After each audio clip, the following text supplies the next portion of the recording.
In a small Georgia town, a 12-year-old girl named Amara Jenkins, with a knack for fixing cars, crossed paths with a stranded millionaire, Richard Hawthorne, whose prized Mustang had sputtered to a halt. What started as a simple act of kindness, Amara offering her mechanical know-how, turned into something extraordinary when Richard noticed a peculiar ring on her finger, a ring that unraveled a connection neither could have imagined. Amara Jenkins was no ordinary 12-year-old. Growing up in Cloverdale, a sleepy town where the hum of cicadas was louder than the traffic, she spent her days tinkering in her uncle's auto shop. Her hands, often smudged with grease, moved with a confidence that belied her age. She learned the trade from her Uncle Nate, a man who could diagnose an engine problem just by listening to it. Amara's mother, Keisha, worked long hours at the local diner, leaving Amara to find her own way in the world, and that way was through carburetors, spark plugs, and timing belts. She wasn't just good for a kid, she was good, period. Customers at Nate's shop often mistook her for an apprentice mechanic, not a middle schooler. On a sticky July afternoon, Richard Hawthorne's 1967 Ford Mustang broke down on Route 19, just outside Cloverdale.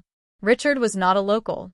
He was a tech mogul from Atlanta, the kind of man who made millions by 30 and retired to a life of collecting classic cars and sipping overpriced bourbon. His Mustang, a cherry-red beauty he'd spent years restoring, was his pride and joy. When it coughed and stalled, leaving him stranded under the Georgia sun, Richard was more than annoyed. He was furious. He wasn't used to things not going his way.